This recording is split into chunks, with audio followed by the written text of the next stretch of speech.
Mathematically speaking, when the position of an object follows a rule, its path is known as a locus. The plural of locus is loci. It might sound like an odd word, but locus, forward, and loci come from the Latin word for place.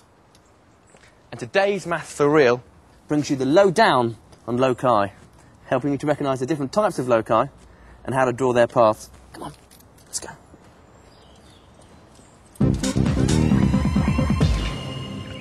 The first type of locus we're looking at is based on a fixed point. And the rule is this. I have to be a fixed distance from this point here in the centre of the circle. If the fixed distance is 1 metre, that means I could be 1 metre away from the centre, here, here, here, or here. All the possible positions build up to form a path. It's a circle with a radius of 1 metre. So, if the rule is that you're always a fixed distance away from a fixed point, then the locus is always a circle. And the point of all this, I bet you didn't know that circular loci are the basis of mobile phone technology. That age-old problem. I'm hungry, but I've got no money. Now the challenge for my phone is, can it find me a bank? Let's try it. Jamie's trying out a service from one of the major mobile phone companies. Welcome to Find Me from It can find you a bank, a petrol station, a cinema. You are near bar. In fact, quite literally anything. For details on local cash points, key 1. Our search has found the following results. Barclays Bank, Cloverton Down, Bath. Well, excellent. Well, I'm off to find a bank, but how does the phone know where I am? Switch your phone on and it transmits a signal. Depending on where you are, that signal will be picked up by the nearest transmitter. This is one of the latest, and that will connect you to the phone network. Let's say a transmitter's range is 5 kilometres. So the rule is the mobile phone must be less than or equal to 5 kilometres away. Drawing this locus of points requires a piece of kit even more essential than a mobile phone. A pair of compasses. You need to use a very sharp pencil, but I'm using a felt tip so that you can see what I'm doing. On this scale, 1 centimetre equals 1 kilometre, and 5 centimetres equals 5 kilometres. I've measured 5 centimetres. The next thing to do is put the point where the transmitter would be, is to sweep a circle with a radius of 5 centimetres. Remember, the phone needs to be less than or equal to 5 kilometres away. So the locus of positions isn't just on the circumference, it's also all the points within the circle. And this region is called a cell. Yes, it's worked, which means my phone must have been within range of a transmitter. But I'm still puzzled as to how the system knows where I am. The system registers which transmitter picks up his signal, and from that we know which cell he's in. Now each cell is divided into thirds we call sectors, and that locates him further still. Then the system knows where all the local banks, etc. are, and it matches the two, and that gives him the information. So how many transmitters are there? There's about 10,000 at the moment. It's the thousands of transmitters and their cells that make mobile communication possible, and that means we're talking about the maths of lots of loci.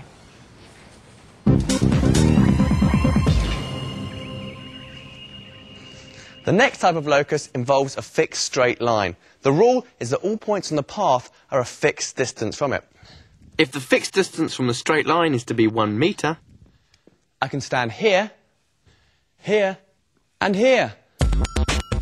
These points are all 1 metre from the fixed line and build up to form a path of 2 parallel lines. At the end, the path of all the points 1 metre away from the fixed line forms a semicircle. So finally, you get a semicircle at both ends, connecting the 2 parallel lines to complete the locus.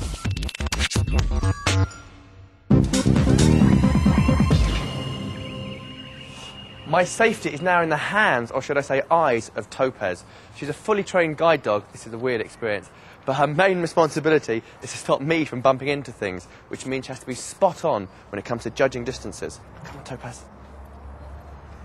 Now, Wendy, you work with guide dogs, such as this little beautiful dog here. So what have they taught at guide dog school? They're taught how to walk down the pavement, to avoid obstacles and to stop at all the curbs and really wait until the handler commands them to move on. But they also have to judge the width of gaps so that they can avoid the obstacles safely. They have to try and ignore the distractions around them. Cats running past them, smells, food on the ground, all sorts of things that, you know, they have to try and ignore to do the job. They're just like human beings in a way, aren't they? Very easily distracted. Absolutely. Very sweet, aren't they? Our trainee guide dog Ashton has learned to keep herself and her trainer an equal distance from two parallel lines, the inside edge of the pavement and the curb. That means it's obeying a rule. Mathematically, it's trying to follow a path that's equidistant from two parallel lines. How will Ashton cope if I change the parallel lines to converging lines? The rule is to still be equidistant from both lines. But what path should she take? And what will the locus look like this time? To construct the locus, you need a pair of compasses. Put your compass point where the two lines meet and draw an arc which crosses both lines. Call these points X and Y. Next, put your compass point on X and Y in turn. Draw two arcs that cross like this. Finally, draw a line through the point where the lines meet and the arcs cross. This is the locus of points which are equidistant from the converging lines. It cuts the angle exactly in two, which is why it's called an angle bisector. So, will Ashton follow this path with the converging cones?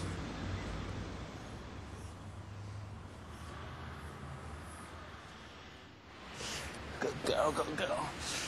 Ashton's not got any further because she's trained to stop when the gap gets too narrow. If you had her carried straight on, you'd divide the angle, eh? But you didn't know that you're an angle bisecting dog, did you? Eh? What's that you say? You're fed up with this lot now? Yeah, me too. Come on, let's go. You can even use the maths of loci to work out the location of your ideal home. Say, for example, you want to live a certain distance between two places. Say I was a student. I might want to live halfway between college and the laundrette. Or, if I was a top footballer, hard to believe, I know, and I wanted to live halfway between the pitch and the training ground. On me head. To put the maths of loci to the test, I'm going to imagine a rather more glamorous lifestyle for myself. What if I were a soap star on Emmerdale? The outside scenes are filmed at a village just outside Leeds. And the inside's at a studio in town. Looks like I'd have to live in Leeds to keep up with my soap star lifestyle. So I'm off to get the lowdown on location finding from a local property expert. The rule this time is that I have to be equidistant from two fixed points.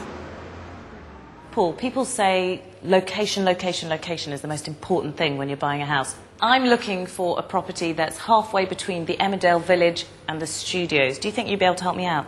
I think we've got one or two things that might be of interest to you. Oh, and here they are. And here they are.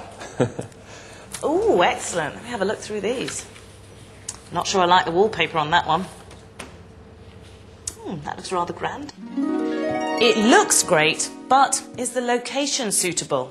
In the property finding business, 100% accuracy for the location isn't usually important because there are lots of other factors to consider.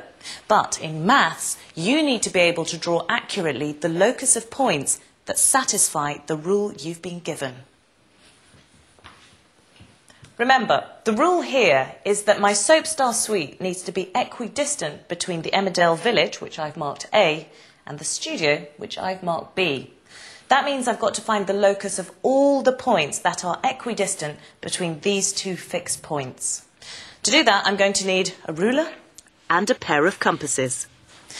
The first thing I'm going to do is join the 2 points A and B with a straight line. The next thing to do is to open my compass so that it's more than half AB. Put the point of your compass on A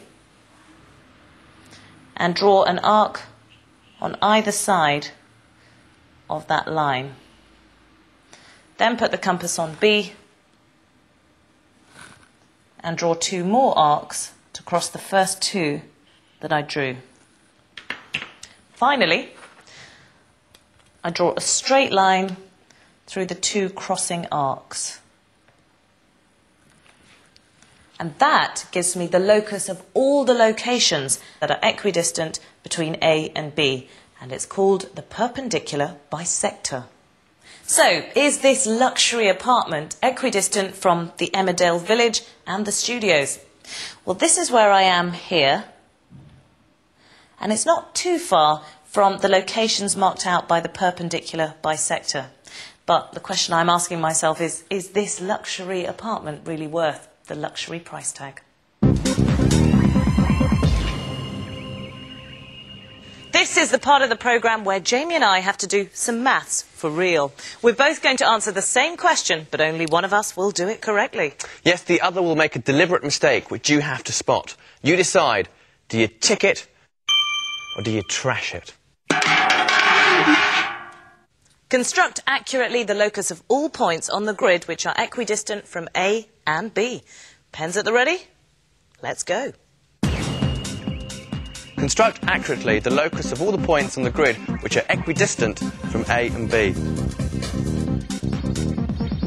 I started by drawing a line from A to B, and I measured this distance, which is 38 centimetres. Then I marked with a small cross this point, which is halfway along the line.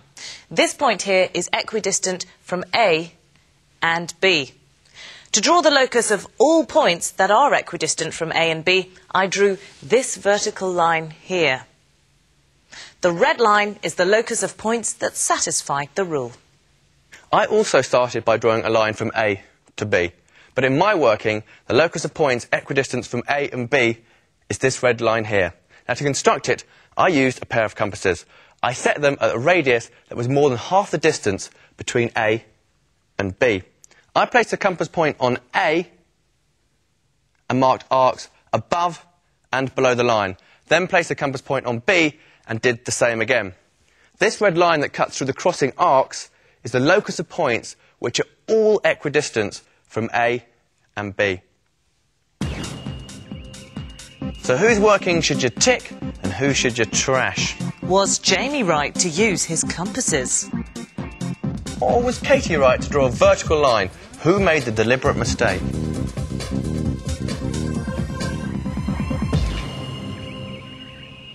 It's me that's wrong. This vertical line here isn't equidistant between A and B. For instance, this point on the line is much closer to A than it is to B, when I was asked to draw a line that should lie exactly halfway between A and B all the time. The correct locus of points is what's called the perpendicular bisector of line AB. Now, you need to use your compasses to construct it accurately. And to check if your working's right, this angle here should be 90 degrees. The distance here should be exactly half AB. It should. When you're constructing any locus, always leave in the pencil marks from your working. Don't be tempted to rub them out, because the examiner awards marks for them. Katie, I've got this compass, but which way's north? Never mind.